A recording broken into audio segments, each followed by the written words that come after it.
Ny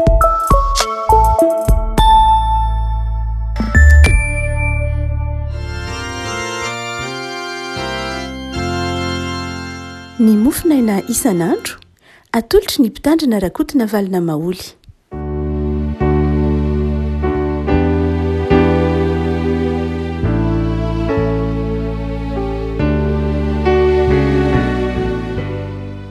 Ampifaliana avana no iaravanantsika hatratrity alakamisy fa 5 ny volana May ity. Ny mofinaina izay voalahatry ny sampanasak'olona Ladvobe ho mofinainantsika eny ako marana dia ny filazan-tsaramasinana araka ny Matio toko voalohany andiny fa 7 ka 5 Matio toko voalohany andiny fa 7 ka 5 fa kitsika aminaran'i Jesosy. Anatyrahan'i Jesosy Kristy dia toy izao: rehefa nanaiky Maria renin'i Jesosy fofombadin'i Josefa raha tsy mbola nivady izy dia hita fa nitoejaza avy tamin'ny fanamasina izy. Ary Josefa izay lehilahy marina sady tsy tanala-baraka azy dia nikasa metraka azy mangingina. Fa raha mbola nisain'izany izy, indro nisy anjelin'ny tompo niseho taminy tamin'ny nofoka nanao hoe: ry Josefa zanaky Davida, aza matahotra hampakatra ny Maria vadinao, fa ny zaza ao an-kibony dia avy amin'ny fanamasina. Ka hiteraka zazalahy izy ary ny anarana ataonao hoe Jesosy, fa izy no hamonjy ny olon'io afaka amin'ny fahotana. Ary izany rehetra izany dia tonga mba hahatanteraka izay nampilazain'ny tompony mpaminany hoe: indro ny Virjiny nitoejaza ka hiteraka zazalahy, ny anarany ataon'ny olona hoe Imanoela. Izany hoe raha adika amintsika Andriamanitra. Ary Josefa rehefa natsiary tamin'ny torimaso ny tenanao araka izay nanodidin'ny anjelin'ny tompo azy ka nampakatra ny vadiny. Ary tsy nahalala azy izy mandra-piterana ny zazalahy ary ny anarana ataony hoe Jesosy. Ray masonao manomasinana amin'ny fahamarinana ny teninao ny fahamarinana. Amen. Ravako ity andimysaotra masina izay novakitsika teo ity dia saika mandrakariva amin'ny vanim-potoana ny krismasy no amakiana sy andrenesantsika azy. Ary mandrakariva ary moa dia iankinan'ny torteny izay mitantara ny fahaterahan'i Kristy na mitantara ny antombohan'ny fahatongavan'i Jesosy tetỳ amin'izao tontolo izao. Saingy nampifanandrifin'ny mofinaina amin'ny vanim-potoana ny fanamasina moa ity perikopy ity, ka dia mikasika lafin-javatra vitsivitsy ny fanamasina no resahantsika. Verina indroa teny hoe fanamasina eto.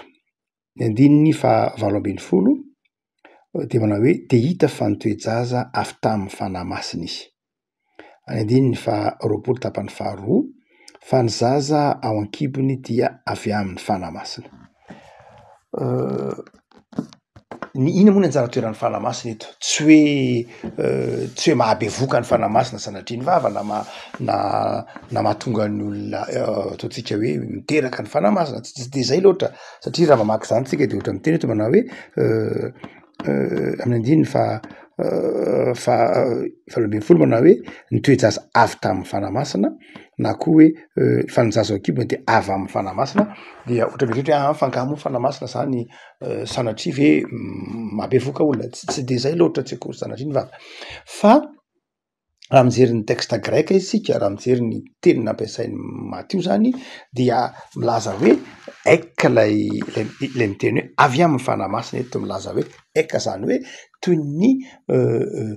nivoaka zany, na tena marina zany hoe toy ny hoe nivoaka avy tamin'ny fanamasina, na ny marimarina kokoa hoe misy elanelany koa, na hoe tsy hoe milaza koa hoe nivoaka, fa milaza koa hoe avy amin'ny fanamasina, araka izany. Ka eto ilay fanamasina, dikan'ilay teny dia milaza hoe ny fanamasina dia niantoka ny fahatanteran'ilay fanomeza tokon'Andriamanitra. Izany hoe eto zany raha miteny zany Matio eto miteny hoe nivoaka avy tamin'ny fanamasina izy, nivoaka avy tamin'ny fanamasina izy, dia ao anatin'ny fanaikim-pinoantsika moa misy hoe nitorotoroina avy tamin'ny fanamasina. Le niteny hoe nitorotoroina tamin'ny fanamasina, azo lazaina hoe voambolana tandrify amin'ny fisainana maha olombelona, tandrify amin'ny fisainana maha olombelona ilay hoe torotorona tamin'ny fanamasina toy ny milaza hoe ny fanamasina ve no io nirain'ny fiangonana moa tamin'izany fotoana zany a de manao hoe ny renin'ny Jesoa de toy ny fanamasina any amin'ny taonjato faharoa fahatelo fa eto a de tsy de tena zay loatra ny zava-dehibe. Ny zava-dehibe de ny hoe ny fanamasina no nahatanteraka, ny fanamasina no Andriamanitra nanatanteraka lay fanomeza toky hamonjy ny olombelona. Raha miteny zany manao hoe torotona tamin'ny fanamasina mivoaka avy tamin'ny fanamasina de zao hoe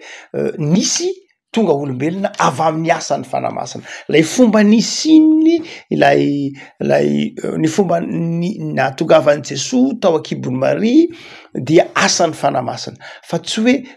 tsy azo eritreretina amin'ny hoe fomba olombelona no nahatonga azy tao fa tamin'ny alalan'ny asa mahagaga ny herin'ny fanahin'Andriamanitra. Zava-dehibe zany lay teny eto avy amin'ny fanamasina eto fa milaza hoe ny fanamasin'Andriamanitra io dia tsy misaraka amin'ny fanomezana tokon'Andriamanitra. Ny fanamasina dia Andriamanitra izay miantoka ny fanatanterahana ny sitrapon'Andriamanitra ihany. Tsy ny sitrapon'ny olona zany no entin'ny olona manatanteraka ny sitrapon'Andriamanitra fa Andriamanitra ihany no manatanteraka ny sitrapon'Andriamanitra. Zay mahatonga le hoe arak'izay efa nampilazaina amin'ny mpaminany hoe anananaka ny Virjiny io lay tenena amin'ny teny grika hoe parthenogenèse zany parthenos Virjine tovavy genèse geneo teraka zany hoe lay fanamasina dia miasa mahery miantoka ny fanatanterahana lay planin'Andriamanitra. Rehefa misy planin'Andriamanitra eo amin'ny fiainantsika, rehefa misy planin'Andriamanitra hanomezan'Andriamanitra toky antsika de zao amin'ny alalan'ny fanamasina no anatanterahany zany. Satria ny fanamasina lay fanamasina lay Andriamanitra mitoetra amintsika. Manome toky antsika Andriamanitra aminao hoe itahy anao ania ka mindra fo aminao. Dia amin'ny alalan'ny fanamasina zay mitoetra ty anatintsika no anatanterahana, ahatanterahany zany sitrapon'Andriamanitra izany. Zany hoe ny fanamasina zany dia Andriamanitra zay miantoka ny fitahiana, miantoka ny fahalavorariany zay planin'Andriamanitra nomaniny ho antsika. Satria le fanamasina ato anatintsika, satria le fanamasina mitoetra amintsika dia am'izay fotoana zay isika no manana firaiketam-po amin'Andriamanitra. Ny asan'ny fanamasina dia mahatonga antsika miraiki-po amin'Andriamanitra. Rehefa miasa ny fanamasina dia mahatonga antsika miraiki-po amin'Andriamanitra. Mahatonga antsika mino an'Andriamanitra. Ny asan'ny fanamasina. Ny asan'ny fanamasina tsy mahatonga antsika misalasala na tafasaraka amin'Andriamanitra, sanatria ny vava, fa ny fanamasina dia mahatonga antsika mifikitra bebe kokoa amin'Andriamanitra. Satria ny fanamasina no mandresy lahatra ty anatintsika fa tenin'Andriamanitra izao, sitrapon'Andriamanitra izao, planin'Andriamanitra izao. Fa ny faharoa zay manaitra am'ty andinin'ity dia ny mpanompon'Andriamanitra zay ny fidin'Andriamanitra dia tsy fitaovan'ny fanalana baraka olona. Josepha eto dia nahitany Maria zay efa nitoejaza. Teo amin'ny fomba fiarahamonina jiosy tamin'izany fotoana zany dia zavatra henatra mihitsy zany hoe vehivavy zay mitoejaza alohan'ny fanambadiana ary indrindrindrindra dia mijangajanga izy zany teo amin'ny tontolom-piarahamonina jiosy. Mijangajanga izy zany ary satria mivoaka alohan'ny fanambadiana de mijangajanga izy ary tsy voatery ho azon'ny olona antoka hoe iza na iza no ndray ny zaza dia azo toraham-bato izy. Azo toraham-bato ny vehivavy tahaka izany. Saingy zao Josepha dia nahitany Maria mitoejaza dia tsy nanala baraka ny Maria satria fantany tenany de tsy nanala baraka ny Maria izy. Raha ohatra ka jerena de ny hoe ny mpanompon'Andriamanitra dia tsy mba na inona de zao tsy voataonany hoe hanala baraka ny hafa. Ny mpanompon'Andriamanitra dia tsy voataonany hoe hanala baraka olona na hanala baraka hafa. Hanala baraka ny fiainan'ny olona. Fa beriberentsika eto matetika ny hoe ny devoly no mpanala baraka. Hitantsika reny ao amin'ny Saotra Masina maneho tantara maty Iolioka ny demoniaka de lasa mitrifana eraky ny tanàna, manikikika eraky ny tanàna, mandidindidy teny eraky ny tanàna, eny amin'ny fasana lay fanahy ratsy eny amin'ny rivotra de zao mampisaraka ny olona amin'ny olombelona oatra azy ny fanahy masina rehefa mitsofoka ao anatin'ny olona de manimba ny olona rehefa niditra ny fahotana tsika amin'ny Genesis 3:7 rehefa niditra ny fahotana de zao natsiary ny olona hoe nitanjaka ny fanahy ratsy de zao mampitanjaka ny olona mampitafy henatra ny olona ny devoly dia mpitondra henatra mitondra fahafahambaraka ny asan'ny devoly de zao mpanakora tao amin'ny olona manao hoe zao atao fa rehefa aveo manakora azy io fa mitanjaka hitantsika hoe Genesis 3:7 no zany dia ny olona manana faran'Andriamanitra dia ny olona mpanompon'Andriamanitra tahaka ny Josefa dia tsy mba manana zany toe-tsaina hoe hanala baraka olona ny fiarahamonina misy etsika ankehitriny dia fiarahamonina zay ndraindray mora amin'ny olona mihitsy zany hoe manala baraka zany mora amin'ny olona mihitsy zany hoe manala voninahitra ny afo zany ohatran'ny zavatra atao tanjona mihitsy zany ndraindray ary azo lazaina hoe ndraindray ara dia finaritra mihitsy sanatriany vava eo anatrehany fahafahambaraka mety mahazo ny olona io na ny baiboly na de miteny aza na de miresaka momba ny ataontsika hoe ny henatr'olona ary izy de zao tsy mba fanao ny baiboly mihitsy ny mitaonany olona ho latsaka ao anatin'izany Paoly raha moa de manazava manao hoe valio amin'ny soa ny ratsy ary eto any dia ny tokony toetratsika de tahaka ny toetrany Josefy eto na inona toe-javatra mitranga mety ho azo mety tsy ho azo mety manisy ratsy olona mety masiny olona ratsy ohatr' zany fa zao ny mpanompon'Andriamanitra de zao tsy manala baraka hafa tsy manisy ratsy olona tsy mamaly ratsy ny ratsy teto moa tsy fahazahoan'ny Josefa azy no natonga azy natahotra fa rehefa azo ny tsara lay afatr'Andriamanitra dia mipetraka ihany ny fifandraisany izy Maria nakariny vady ihany Maria hotsika manao hoe ny tontolo mpiarahamonina iainantsika amin'ny 1920 zao dia tontolo zay mirona any amin'ny mora manala baraka ny ankabeazany ireo ataontsika hoe adresy ao anatin'ny Facebook de saiky fake ataontsika hoe zavatra diso karazana anarana isan-karazany zay misy manana compte zay compte natao tsikerana ny hafa fotsiny compte natao zay ataontsika hoe iresahana ny hafa fotsiny lasa manana anarana tsara zao izy anarana ny mendray aman-dreniny azy anarana zay mahafatifaty ny sahiranana fa zao tsy ny ampiasay fa anarana hafahafa zay ataony atsiaroa mba tsy hahafantarana zany dia mariky ny toe-tsaina zay iaina ny tonjato faraika amby roapolo hoe tsy mifampatokotsony ny olona tsy mifampatokotsony ny olona ary tsy te ho hita satria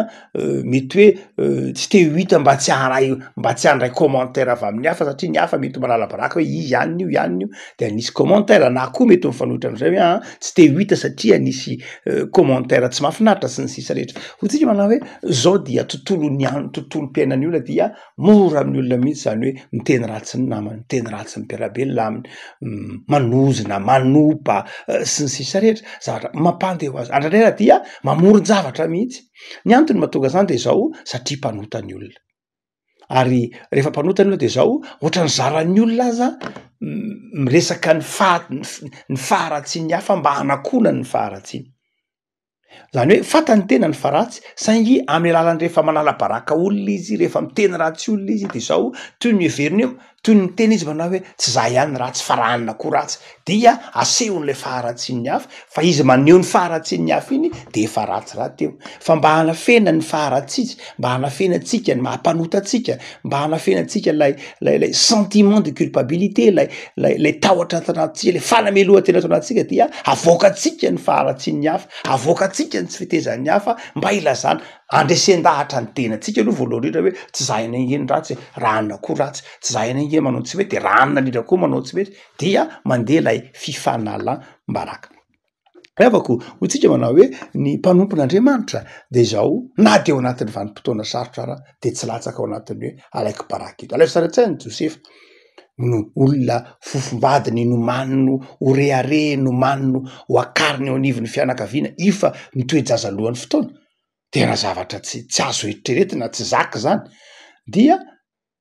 izany raha dia tsy latsaka tao anatiny hoe amaly faty izy fa nametraka azy mangingina le hoe nametraka azy mangingina de zao satria tena fomba mihitsy zany tsy hoe ratsy fanahy izy raha nikasa azy ametraka azy mangingina le hoe mangingina fa tena fomba mihitsy zany tsy fanao zany hoe mapakabady zay nitoejaza tamina olona tsy fantatra dia arak'izany dia tsy nanara-barako tsefa na de eritreretra hoe tsy apakatra azy zava-dehibe zay zavatra roa lehibe varahantsika zay manao hoe ny fanahy masin'Andriamanitra no miasa ao anatintsika ahafahantsika mahatanteraka ny sitrapon'Andriamanitra tsy ny herintsika no ahafahantsika mahatanteraka ny sitrapon'Andriamanitra ary faharoa de zao ny fanahy masina koa zay mahampanompo Andriamanitra antsika de mahatonga antsika tsy mirona makany amin'ny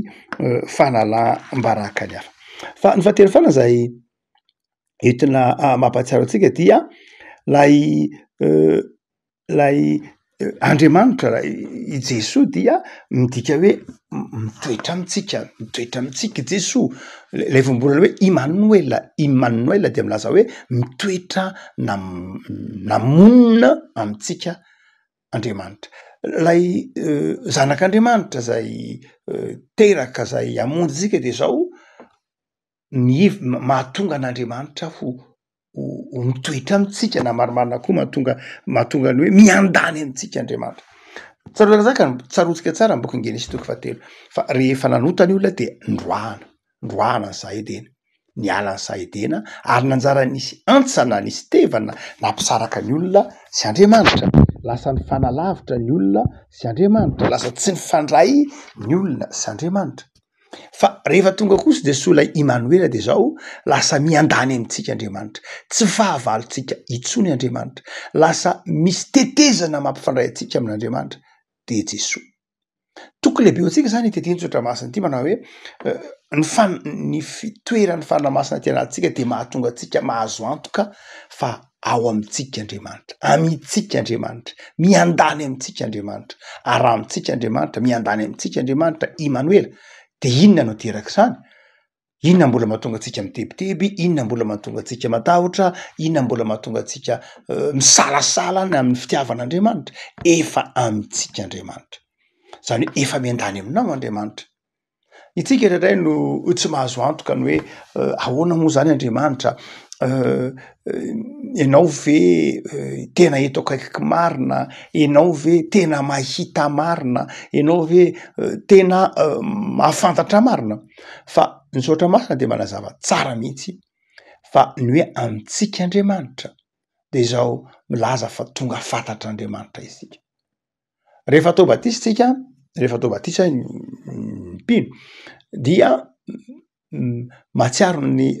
batisan'i Jesosy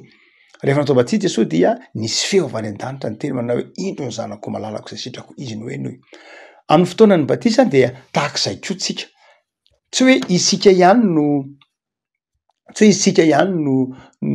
itenenany tsy hoe Jesosy ihany no itenenany Jesosy ne zany no itenen'Andriamanitra hoe zanako ianao malalako ianao sitrako ianao fa izao isika rehetra koa tamina tao batisa de tononon'Andriamanitra manao hoe indro ny zanako malalako zanak'Andriamanitra isika zany rehavako malala zanak'Andriamanitra zay no ny amin'ny Kristy Jesosy no ny amin'ny famelan-keloka natolotry Kristy Jesosy de tonga zanak'Andriamanitra isika lasa amitsika Andriamanitra lasa mitoetra amitsika Andriamanitra lasa miandany amitsika Andriamanitra amitsika Andriamanitra milaza fifaliana milaza ilay Immanuel hoe amitsika Andriamanitra de manjary fifaliana zany manjary fandresena zany manjary finoana zany manjary tetikasa zany afaka malala amty tontolo andro ty de maniry ny fahatsapanao fa ny Andriamanitra ao de miandany aminao ny Andriamanitra ao tsy lavitra ny Andriamanitra ao Andriamanitra zay eo akaikinao miaraka aminao miandany aminao de noho zany de zao tokony olo ny fifaliana ianao olo ny fiadanana olo ny fahatokiana fa ny ampitso de tsara aloha ny anio olo ny fanantenana na sarotra azy ny anio de mandaly anio fa ny ampitso dia ho tsara lavitra noho izany dia matoky fa amitsika matoky fa aminao Andriamanitra vavakitsika tompo misoronao zao ny amin'ny sotra masina zay mampahery anay manafatra anay fa ianao ihany manatanteraka ny sitraponao tsy herinay no ahafahany manatanteraka ny planinao fa asanao Andriamanitra madiodio zany manafatra anay koa ianao fa izahay dia natao aminao mpanahy voninahitra ny namanay ho piaro ny voninahitry ny namanay ho piaro ny haja mamboninahitry ny namanay azy ary mampianatra anay ianao fa miara-monina aminay mitoetra aminay Tahita tontolo andronay ity Jesosy tontolo andro ahitana fifaliana sy fiadanana. Tontolo andro izay hatsapanay fa miaraka aminay ianao. Vavak'izay Jesosy ho an'ireo marary sy trano. Vavak'izay Jesosy ho an'ireo manana olana ampaherezo izy ireo. Vavak'izay Jesosy ho anay rehetra hiavao isan'andro ny fanoloran-tenanay. Havozy amin'ny alalan'ny fanahinao masina mba hitoeranay bebe kokoa amin'ny fitiavana sy ny fahatokinanao. Mamelany elokay, mamindrafo aminay. Dia mitoera mandrakariva aminay Jesosy. Jereo ny tanindrazanay. Jereo Tompo malagasy. Ataovy mitodika aminao Andriamanitra. Tao mihibanjina anao Andriamanitra. Dia mametraka ny fiainanay am-pelantananao izay amin'izao tontolo andro izao. Amin'ny anaran'i Jesosy Kristy Mpamody. Amen.